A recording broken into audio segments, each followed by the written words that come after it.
I dalje misliš da je matematika komplicirana. Pokušaj se uvjeriti u suprotno. Zbrajanje brojeva, a pogotovo decimalnih, puno je lakše nego što ti se čini.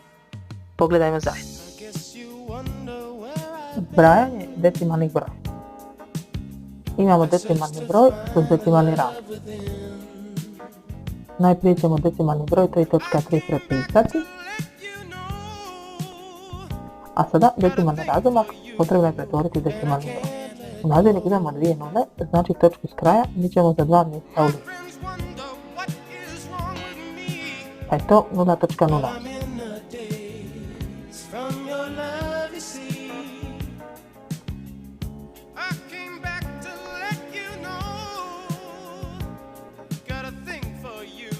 Tri točka tri plus 0.0.